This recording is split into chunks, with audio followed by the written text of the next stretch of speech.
The massive chamber stretched out like a crystal cathedral, its walls gleaming with lights from 1,000 worlds. 12 thrones rose in a perfect circle, each one crafted from materials that spoke of ancient power and endless time. This was the heart of galactic civilization, the council chamber on Nexus Prime, where the fate of billions was decided by beings who had ruled the stars since before. Earth's first cities rose from dust. Ambassador Elena Vasquez walked across the polished floor, her simple black diplomatic uniform a stark contrast to the flowing robes and crystalline forms of the council members. Her footsteps echoed in the vast space, each sound seeming small and insignificant beneath the towering presence of the 12 ancient species that governed the galaxy. She had made this walk before, many times over the past century since humanity first made contact with galactic civilization. Each time she had come with hope. Each time she had left with disappointment. Today felt different, though she could not say why. High Counselor Zarthik of the Zephyrian Empire looked down at her from his throne of living coral. His people were tall and graceful, with skin that shifted between silver and gold depending on their mood. They had been traveling between stars for over 50,000 years, and their arrogance was as polished as their technology. Human, Zarthik's voice carried the weight of millennia, you stand before us once again. We assume you bring another petition for full membership in our council. Elena bowed respectfully. I do, honored counselor.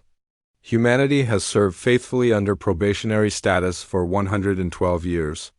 We believe we have proven our worth to galactic civilization. A sound like wind chimes filled the air as Counselor Vexthai of the Ethereals responded. The Ethereals were beings of pure energy, contained within crystal shells that allowed them to interact with physical matter. Their species had transcended flesh over 1,000,000 years ago. Worth, the translation matrix converted Vexthai's energy, patterns into words, is not measured in mere decades, young species. Your people have existed for barely 10,000 years of recorded history. We have guided this galaxy since before your sun ignited. Elena reached into her diplomatic pouch and withdrew a data crystal. She placed it on the presentation pedestal. In the center of the chamber, and holographic displays began to fill the air around her. Honored counselors, I present evidence of humanity's contributions to galactic welfare over the past century. The first display showed medical facilities across dozens of worlds. The Zephyrian bone rot that killed millions annually has been eliminated through human-developed treatments. Our doctors work in your hospitals, our researchers share their knowledge freely. Zarthik waved a dismissive hand. Yes, your medical technology is adequate. We acknowledge this service. The display shifted to show vast agricultural worlds with their skies filled with atmospheric processors. 17 Vorthanian worlds have been successfully terraformed using human techniques. Billions of your people now live on planets that were barren rock before we arrived. Counselor Krexval, whose crystalline body refracted light in rainbow patterns, spoke in harmonics that the translators rendered as words. The Vorthanian collective appreciates human assistance in expanding our territory. A technical skill alone does not grant political power. Elena's jaw tightened slightly, but her voice remained steady. Then perhaps our diplomatic achievements speak louder. The trade war between the Drachneri and the Constructor Alliance that threatened to split the galaxy 3 ways? Human mediators ended that conflict in 6 months. The mineral rights dispute in the Outer Rim that had 3 species on the brink of open warfare. Human negotiators found a solution that satisfied all parties. The cultural misunderstanding between the Ethereals and the Thermal Collective that nearly caused a holy war. Human translators identified the problem and prevented bloodshed that could have consumed entire systems. Each achievement appeared in the holographic display, detailed records of human diplomats, scientists, doctors, and engineers working tirelessly across the galaxy. Elena let the images speak for themselves before continuing. In every crisis, in every challenge, humanity has stood ready to help. We ask for nothing but the right to participate fully in the decisions that shape our shared future. High Constructor Unit Prime 7, the representative of the Mechanical Constructor Alliance, processed the data with visible efficiency lights flickering across its metallic frame. Human contributions are documented and verified. However, species elevation requires unanimous council approval. This has been policy for 4 million years. And that policy has served us well, added Councillor Morgeth of the Draknari hegemony, his scarred reptilian features showing obvious disdain. Every species believes they deserve a voice. Most prove unworthy when tested by time. Elena nodded. Slowly, then test us, honored councillors. Give humanity the same trials you would give any species seeking advancement. We are not afraid of proving ourselves. The 12 council members exchanged glances, some physical, others through energy, patterns or digital communications beyond human perception. The silence stretched for long minutes before Zarthik spoke again. Child species, you misunderstand your position. This is not about trials or tests. This is about the natural order of the galaxy. Each species has its place, its role to play. In the greater harmony, humans excel at service, at supporting the work of their betters. Why would you abandon such a noble calling for the burden of leadership? Because, Elena said quietly, we believe we have something valuable to contribute to the decisions that affect all life in the galaxy. Our perspective may be young, but it is also fresh. We see solutions that might escape those who have followed the same patterns for millions of years. Vexthai's energy patterns pulsed with what the translator interpreted as amusement, arrogance disguised as humility. How very human. You believe your youth grants you wisdom that age cannot provide? I believe that diversity of thought strengthens any organization, Elena replied. The problems facing the galaxy today are different from those faced a million years ago. New challenges require new approaches. The council members seemed to find this even more amusing. Krexville's crystalline form chimed with harmonic laughter. New approaches. As if the fundamental principles of governance and civilization could be improved upon by a species that has barely learned to leave its home system. Elena felt something cold settle in her chest, but she pressed on. Honored councillors, I have one final presentation. The holographic display showed maps of the galaxy, trade routes, communication networks, and resource distribution systems. Red lines began to appear, highlighting humanity's involvement in each system. This is the current state of galactic infrastructure, Elena said. The red lines represent systems that rely on human maintenance, human expertise, or human coordination. As you can see, the display was almost entirely red. Trade routes that humans had optimized, communication networks that human engineers maintained, medical supply chains that human logistics experts coordinated, research projects that required human intuition to solve problems that pure logic could not address. The chamber fell silent as the implications became clear. Humanity was not just a helpful addition to galactic civilization. They had become integral to its daily operation. Zarthik's skin shifted to an angry crimson. You dare threaten the council with economic disruption? No threat, honored councillor. Elena said calmly. Simply information? We have never withheld our services or used our position for leverage. We offer our skills freely because we believe in the greater good of galactic civilization. Then continue to do so, Morgeth snarled. In your proper place. Elena looked around the circle of ancient faces, mechanical sensors, and energy patterns. For over a century, she and her predecessors had stood in this same spot, making the same arguments, receiving the same dismissals. Very well, she said finally. The council has made its position clear. She reached into her diplomatic pouch once more and withdrew a simple data pad. Humanity thanks the Galactic Council for their clarity in this matter. We understand our place in the cosmic order. Elena placed the data pad on the presentation pedestal and bowed formally to each council member in turn. This concludes humanity's petition for advancement. We wish the council wisdom in their future deliberations. As she walked back across the vast chamber floor, her footsteps echoing in the silence, none of the council members bothered to examine the datapad she had left behind. It appeared to contain nothing but routine trade reports and supply manifests.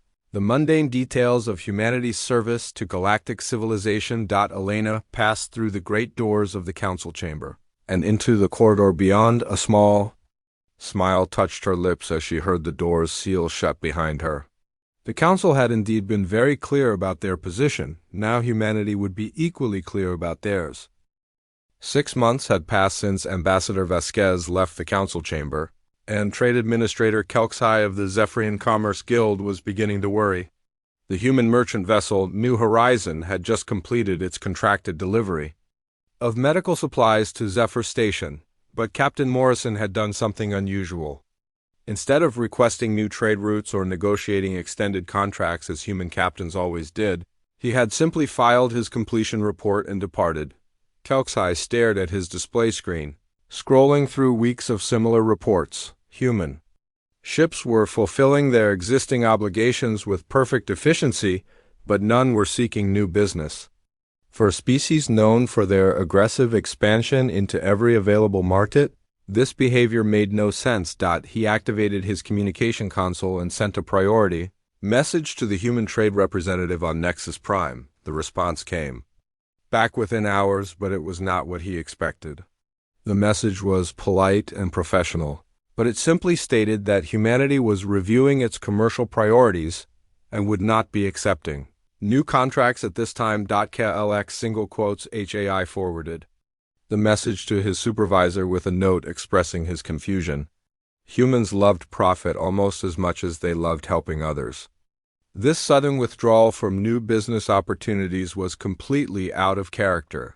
On the other side of the galaxy, Dr. Kethver was having his own concerns.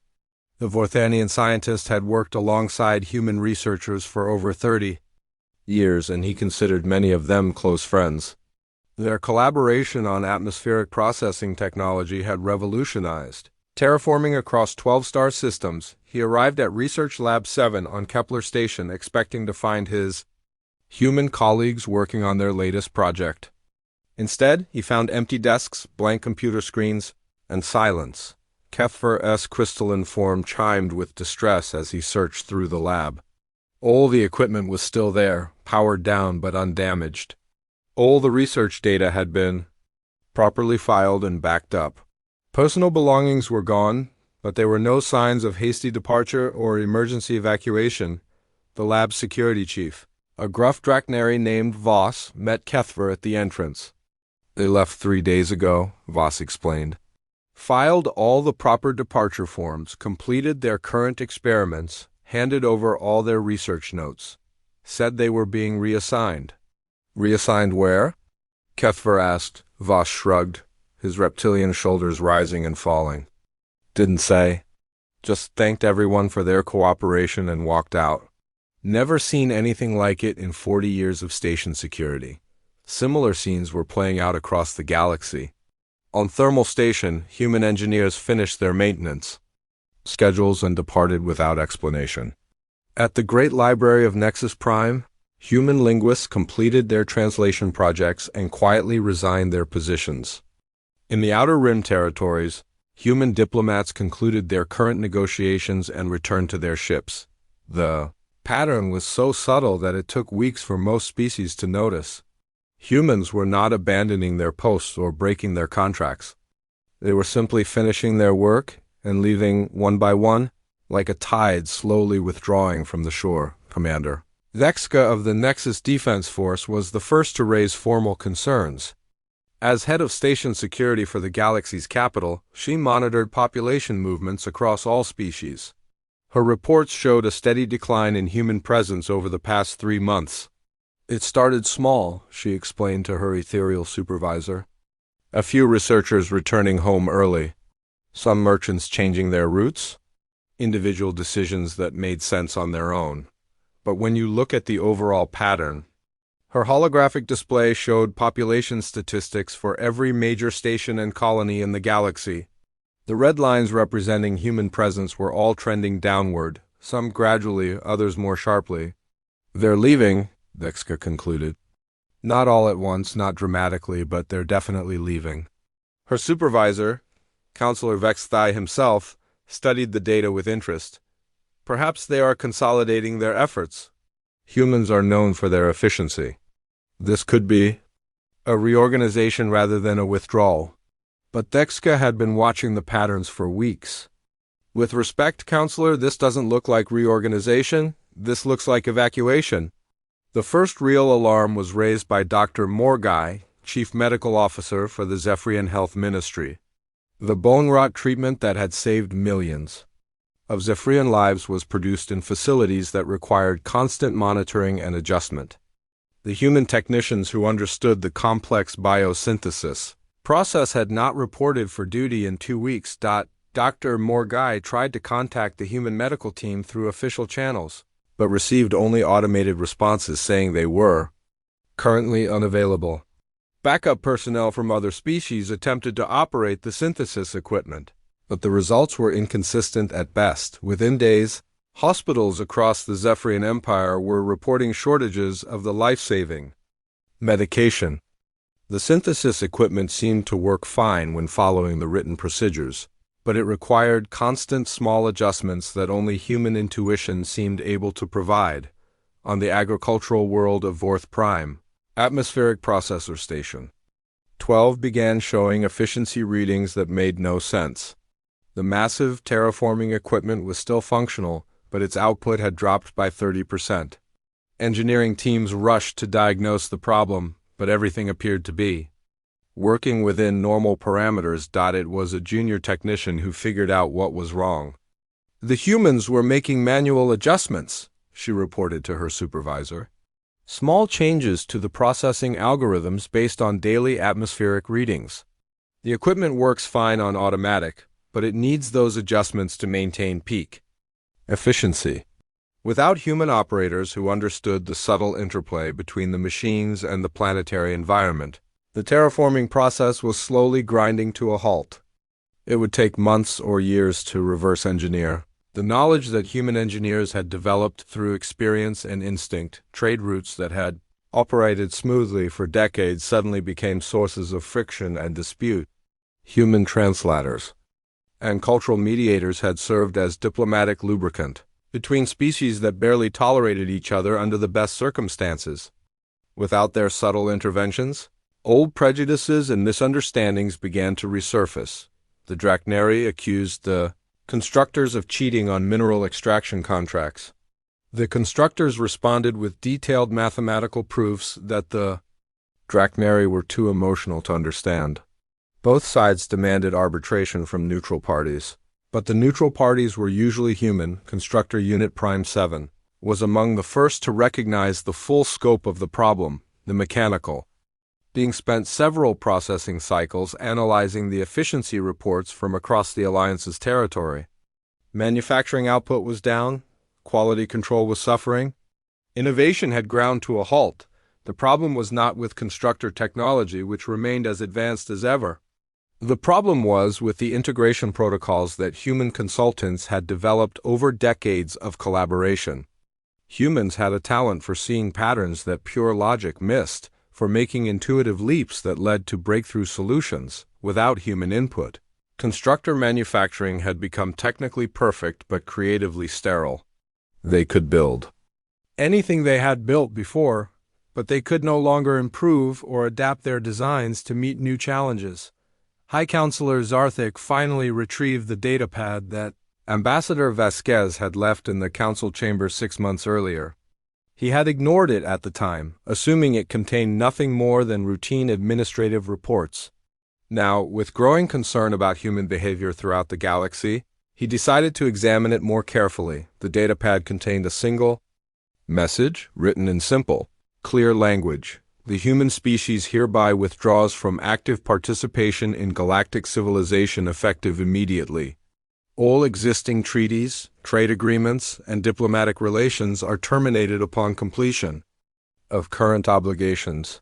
Human personnel will conclude their assignments and return to human space within 6 months of this notice. We thank the Galactic Council for their guidance over the past century and wish all member species prosperity in their future endeavors. The message was signed by Elena Vasquez, but also bore the seals of every human government, corporation, and organization involved in galactic affairs. This was not the angry reaction of a single diplomat. This was the coordinated decision of an entire species. Zarthik, read the message 3 times before its implications fully sank in. Humans were not just reducing their involvement in galactic affairs, they were withdrawing completely. And they had been planning this withdrawal for months, perhaps years. He immediately called an emergency session of the Galactic Council, but even as the other members gathered, reports were flooding in from across the galaxy. Human research stations in the Outer Rim had gone dark. Human colonies were powering down their communication arrays. Human merchant vessels were returning to their home systems and not emerging. By the time the 12 council members assembled in their crystal chamber, the situation was clear. Humanity was disappearing from. The first death came 3 weeks after the last human medical technician left. Zephyr Prime Elder Kythik had suffered from bone rot for over 2 decades, but the human-developed treatment had kept the disease in check. When his weekly injection failed to arrive at the medical center, the doctors assured him it was just a supply delay. By the 4th week, Kythik could no longer walk. By the 6th week, he was dead. The ancient Zephyrion had survived wars, plagues, and the rise and fall of 3 different governments, only to be killed by a medical shortage that should never have happened. Dr. Morgai stared at the synthesis equipment in his laboratory, its sleek surfaces mocking him with their silence. The machines were perfect examples of human engineering, elegant and efficient, but they might as well have been decorative sculptures for all the good they were doing now. We followed every procedure, his assistant reported for the 10th time that day. Every step is exactly as written in the technical manuals. But the medication is only 60% effective. Something is wrong with the synthesis process. Dr. Morgai nodded grimly. He had suspected the truth for weeks, but had not wanted to admit it. The human technicians had not simply been following procedures. They had been making countless small adjustments based on experience and intuition, tweaks that were never recorded in any manual because they seemed too obvious to document. The temperature variations that required compensation, the humidity levels that affected protein folding, the slight variations in raw materials that needed adjustment. The humans had handled all of these variables automatically, their understanding of the process so complete that they made corrections without even thinking about them. With the synthesis equipment running on pure automation, the medication was inconsistent at best and sometimes completely ineffective. Across the Zephyrian Empire, millions of citizens faced the same fate as Elder Kythik. On Vorth Prime, the atmospheric processor crisis was entering its 2nd month. Agricultural Supervisor Nexville watched helplessly as her world's primary food crops began to wither and die. The terraforming equipment was still running, still converting the planet's atmosphere, but something fundamental was wrong. The oxygen levels are fine, her chief engineer reported. The nitrogen balance is within acceptable parameters. All the basic atmospheric requirements are being met. Then why are the crops dying? Nexville demanded, the engineer's crystalline form dimmed with uncertainty. We think it has to do with the micronutrients in the air. The humans used to make tiny adjustments to the atmospheric processors based on seasonal changes in soil conditions. We don't know how they determined what adjustments to make. Nexville pulled up the production reports from the past year. When humans had been operating the processors, crop yields had increased by 5% every season. Now productivity was dropping by 10% every month. How long before the crops fail completely? She asked. At current rates, 6 months, maybe less. 17 Vorthanian worlds were reporting similar problems. Planets that had been successfully terraformed over decades were slowly reverting to their original lifeless states. The atmospheric processors were still functional, but without human operators who understood the delicate balance required for sustainable terraforming, they were essentially useless. The economic crisis hit the Constructor Alliance first, but hardest. Unit Prime 7 processed the manufacturing reports with growing alarm. Efficiency ratings across all Alliance facilities had dropped by 60% in just 2 months. The problem was not with their equipment, which remained as precise and reliable as ever. The problem was with the optimization algorithms that human consultants had developed over years of collaboration. The constructors were logical beings, capable of building anything to exact specifications, but they struggled with the creative problem-solving that drove innovation humans had provided. That missing element? They would look at a manufacturing problem and see solutions that pure logic could not reach. They would suggest modifications that seemed inefficient at first glance but proved brilliant in practice. They would identify bottlenecks that the constructor's sensors could not detect. Now, constructor facilities were producing the same products with the same quality, but they could no longer adapt or improve. Orders that required custom solutions sat unfulfilled. New designs that needed creative engineering remained on the drawing boards. Unit Prime 7 calculated that without human input, the constructor alliance would fall behind their competitors within a year and face economic collapse within 5 years. The mechanical being had never experienced anything like panic before, but the emotion subroutines in its processing matrix were approaching something very similar. The diplomatic crisis emerged more slowly but proved equally devastating. The first incident occurred at a routine trade negotiation between the Drachnary hegemony and the Thermal Collective. What should have been a simple contract renewal turned into a shouting match when the Drachnary representative accused the Thermal Collective of trying to cheat them on mineral extraction rights. Ambassador Crixville of the Thermal Collective responded with technical data that proved their pricing was fair according to galactic standard rates. The Drachnary representative, General Mordash, dismissed the data as typical thermal trickery and threatened to withdraw from all future negotiations. In the past, a human mediator would have intervened at this point. They would have recognized that the Drachnary valued personal honor over mathematical precision, while the Thermal Collective respected logical arguments over emotional appeals. A human diplomat would have found a way to present the same information in terms that both species could accept. Without human mediation, the negotiation collapsed into mutual accusations and threats. Both sides left convinced that the other was acting in bad faith.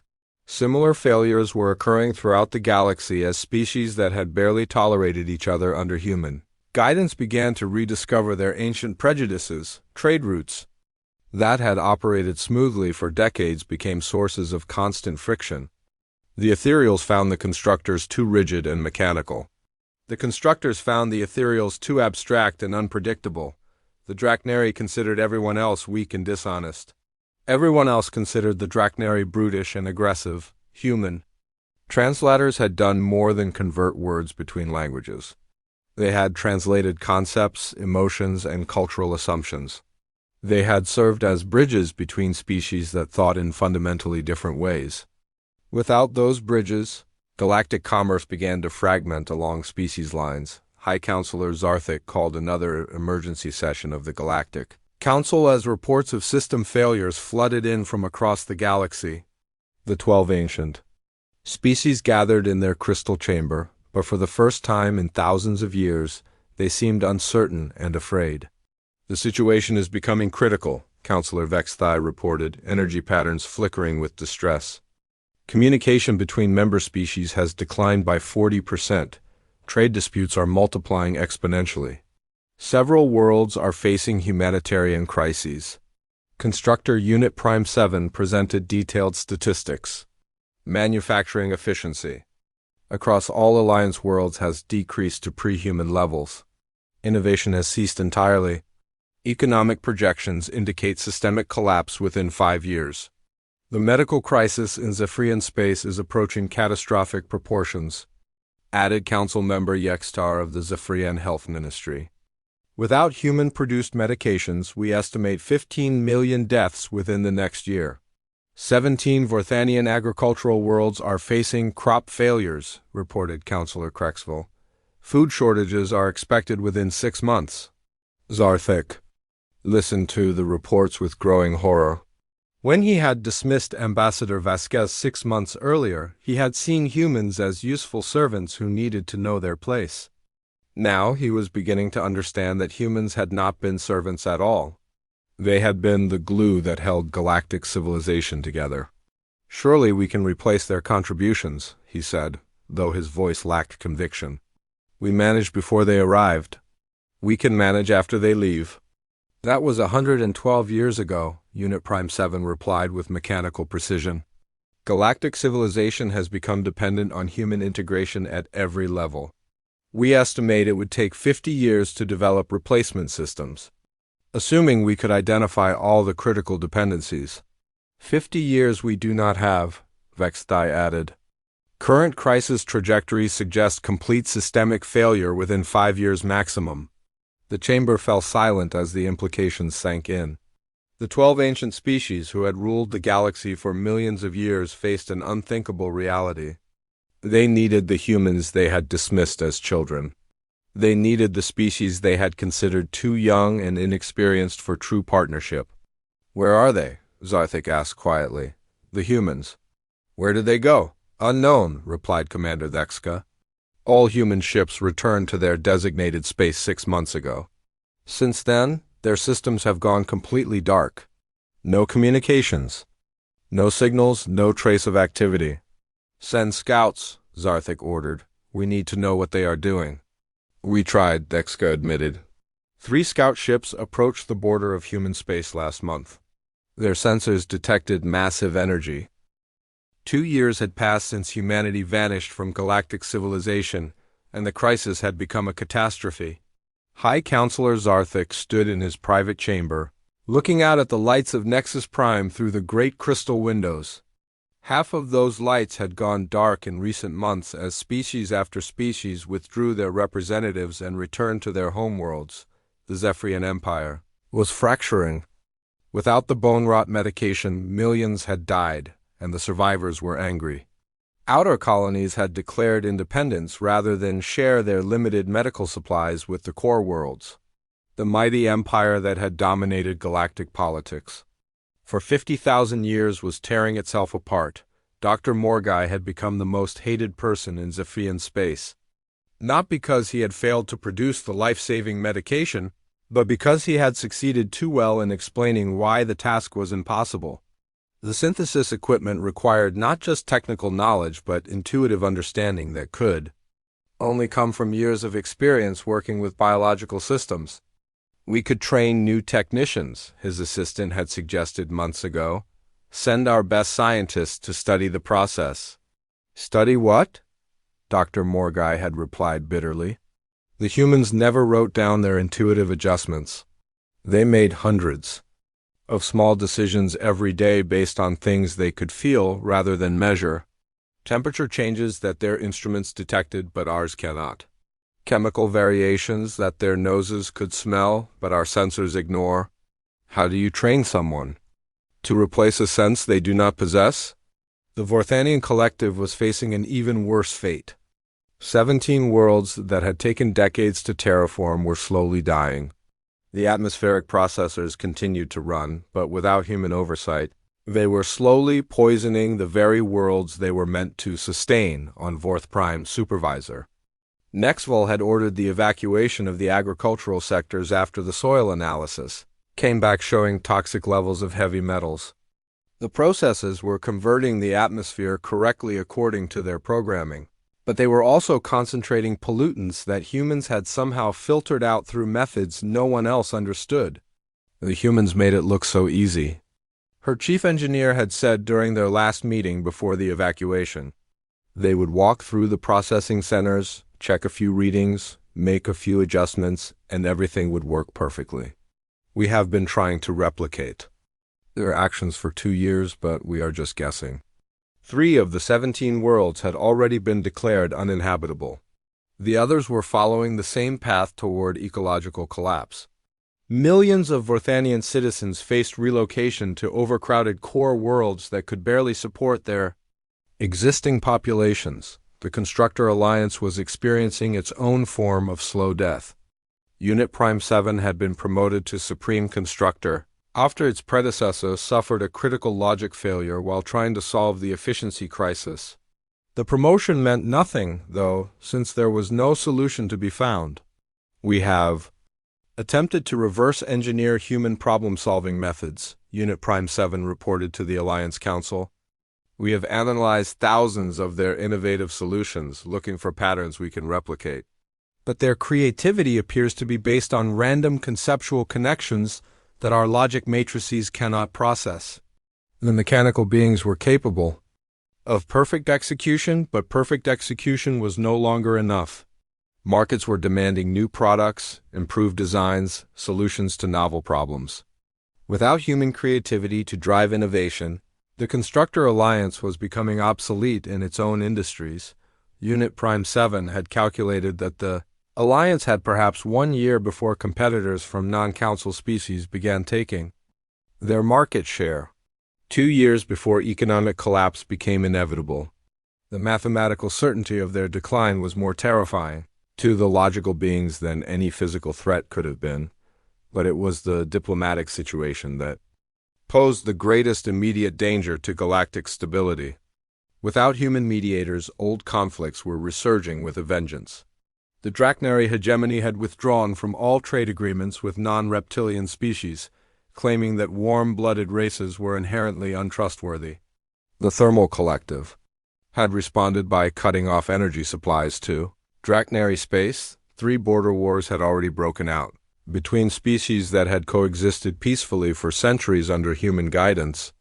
The conflicts were small now, but they were spreading as ancient grudges and territorial disputes resurfaced without diplomatic solutions. Ambassador Crixville of the Thermal Collective had tried to negotiate a peace agreement with the Drachnary, but the meeting had ended with General Mordash challenging him to single combat. The cultural misunderstanding that a human diplomat would have resolved in minutes had escalated into a declaration of war. Commander Vexka presented her intelligence reports to an increasingly desperate Galactic Council. The situation is deteriorating rapidly. We have confirmed military buildups in 7 sectors. Trade has declined by 80% from pre-crisis levels. At least 40 member worlds have ceased all communication with Council authorities. Hi. Councillor Zarthik made the decision that his pride had resisted for 2 years. We must contact the humans, send envoys to their space, offer negotiations. What do we offer them? Asked Councillor Vexthai. They wanted full membership in the Council. Are we prepared to grant that? The chamber fell silent. The idea of admitting humans as equals still rankled the ancient beings who had ruled the galaxy since before Earth's sun was born. But the alternative was the collapse of everything they had built. Yes, Zarthik said finally. Full membership. Equal voting rights. Whatever they want. And if they refuse? Unit Prime 7 asked with mechanical directness. Then we are all doomed. The first diplomatic mission was small and humble. A single ship carrying Ambassador Yeltar, one of the Zephyrian Empire's most skilled negotiators. His orders were simple: find the humans, apologize for past mistakes, and beg them to return. The ship approached the edge of human space with all weapons powered down and broadcasted peaceful intentions on every communication frequency. Ambassador Yeltar had rehearsed his speech 100 times, preparing to humble himself before the species. His people had dismissed as children, but when his ship crossed the boundary into what had once been human territory, it found nothing. The Sol system, heart of human civilization, was simply gone. Not destroyed, not abandoned, but absent. Space-time itself seemed twisted where the system should have been, creating sensor readings that made no scientific sense. This is impossible, the ship's navigator reported. The gravitational signatures are all wrong. It is as if the entire solar system has been removed from normal space. Ambassador Yeltar stared at the impossible readings on his screens. Can we get closer? Unknown. Our instruments are detecting massive energy distortions. Approaching the area might damage our ship beyond repair. The diplomatic mission returned to Nexus Prime with news that shook the Council to its core. Humanity had not simply withdrawn from galactic civilization. They had apparently transcended physical reality entirely, taking their entire home system with them. Admiral Crix of the Drachnary, Hegemony volunteered to lead a military expedition. Diplomacy has failed, he growled to the assembled council. If the humans will not respond to reason, perhaps they will respond to force. Even in their desperation, some council members objected. You propose to threaten beings who can make solar systems vanish? Vexthai asked. This seems unwise. I propose to remind them that actions have consequences, Crix replied.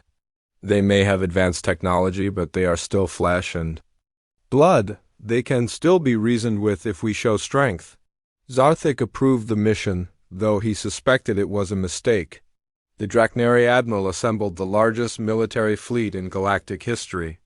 200 warships from 12 different species, representing the combined might of civilizations that had ruled the stars for millions of years. The fleet crossed into human space in battle formation, broadcasting demands for humanity to return and resume their obligations to galactic civilization. Admiral Crix commanded from the flagship, his reptilian features set in grim determination. Humans, he broadcast on all frequencies, you will return to your assigned role in galactic society. Your withdrawal has caused unnecessary suffering. We offer you one opportunity to comply voluntarily. The fleet advanced toward the space-time distortion where Sol had once been. As they drew closer, the sensor readings became increasingly chaotic. Reality itself seemed to be behaving differently in this region of space. Admiral, the fleet science officer reported, we are detecting energy patterns unlike anything. In our databases, recommend immediate withdrawal. Continue the advance, Crix ordered. We do not retreat from runaway servants. At the edge of the distortion, space began to twist around the fleet. Ships found their instruments failing as the laws of physics became suggestions rather than absolutes. Several vessels suffered complete system failures as their technology encountered forces it was never designed to handle. Admiral, we must retreat! The navigator shouted as the flagship's hull began to vibrate with harmonics that should not exist. Admiral Crix finally gave the order to withdraw, but by then it was too late.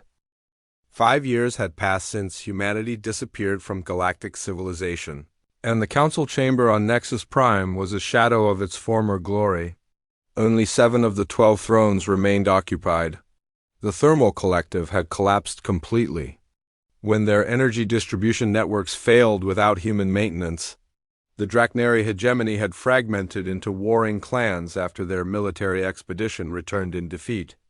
The Constructor Alliance existed only on paper, their manufacturing capabilities reduced to producing basic components they had mastered centuries ago. High Counselor Zarthik looked older than his 800 years. His golden skin had faded to a dull bronze, and his movements carried the weight of failure that no Zephyrian leader had experienced in 50 millennia. Around him, the remaining council members sat in their crystal thrones like monuments to a dying age, the Zephyrian Empire had lost over half its population to bone rot and the civil wars that followed. 17 Vorthanian worlds were now uninhabitable wastelands. The ethereal collective had withdrawn into their energy forms, abandoning physical interaction entirely. The galaxy that had once boasted thousands of thriving civilizations now struggled to maintain basic communication between scattered survivor colonies.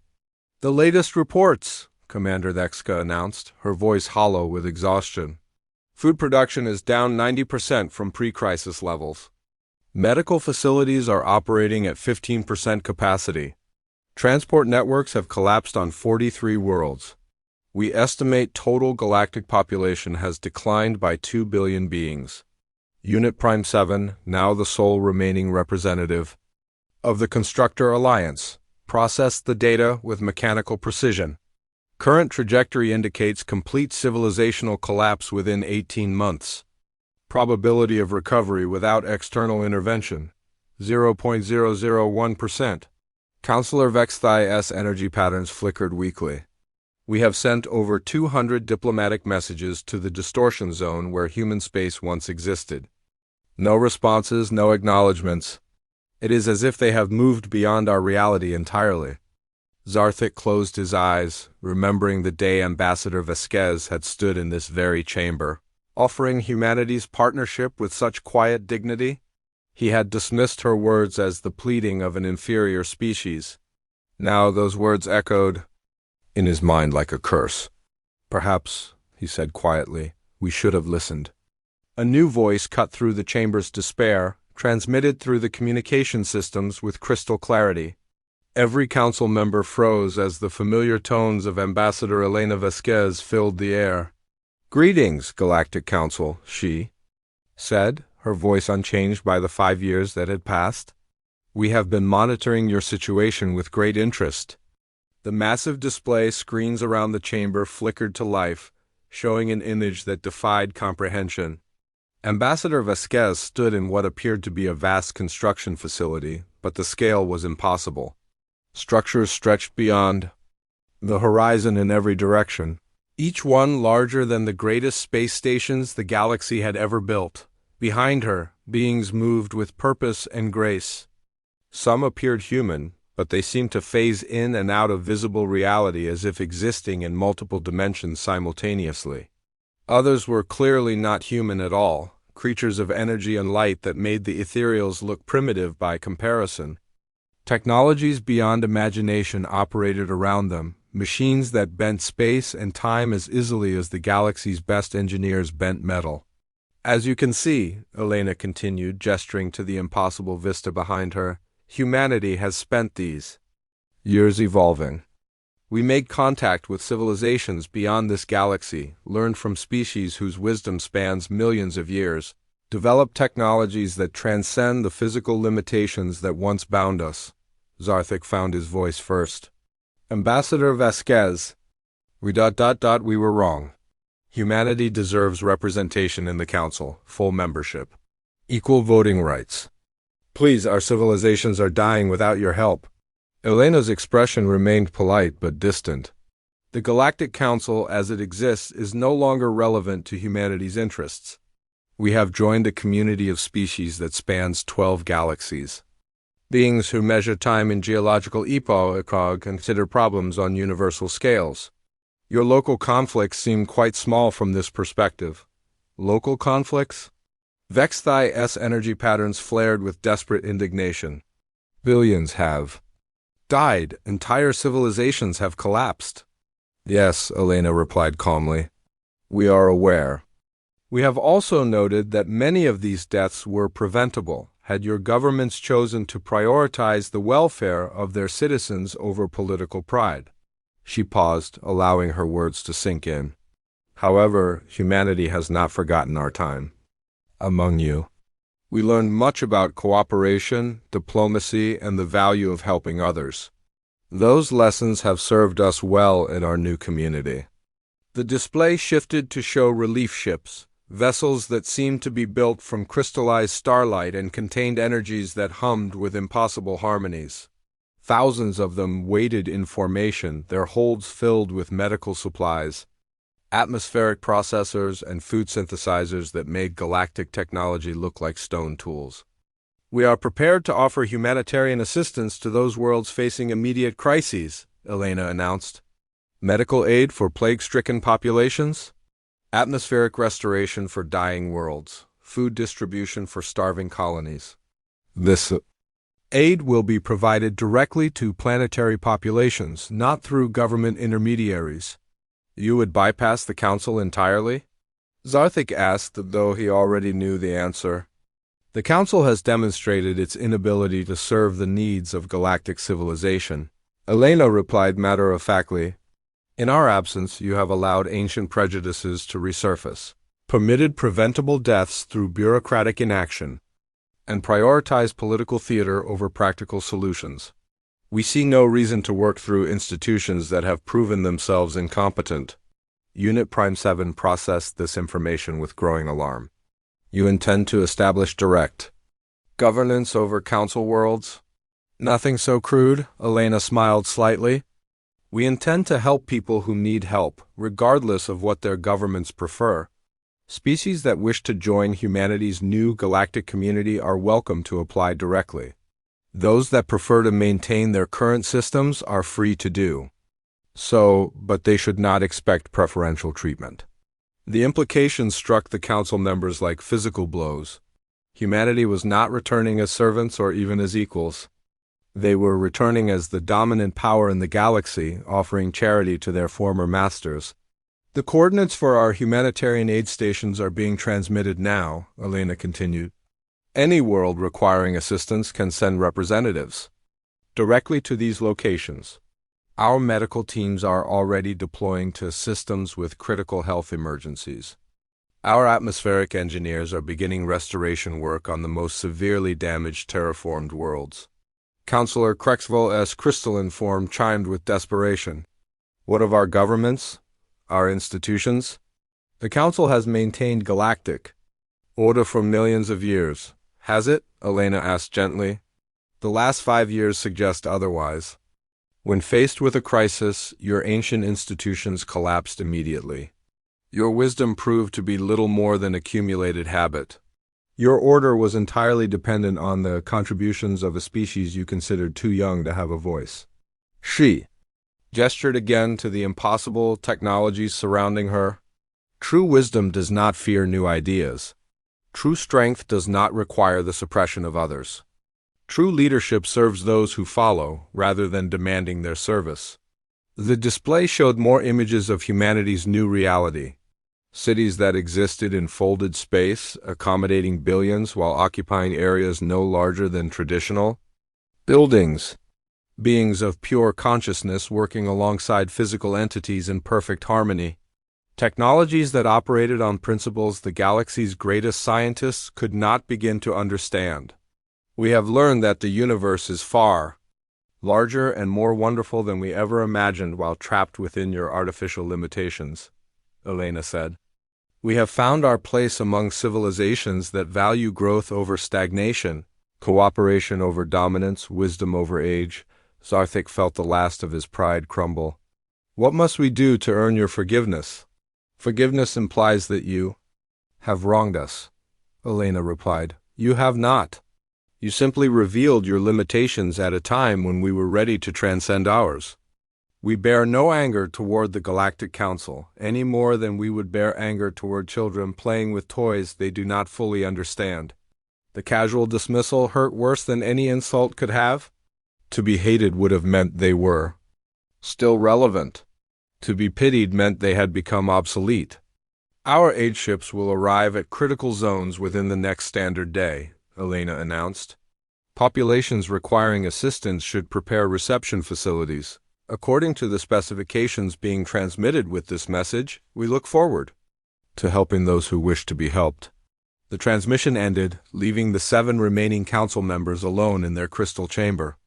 Around them, the lights of Nexus Prime flickered as power systems failed and maintenance crews abandoned their posts to seek passage on the human relief ships. High Counselor Zarthik sat in his coral throne, looking out at the dying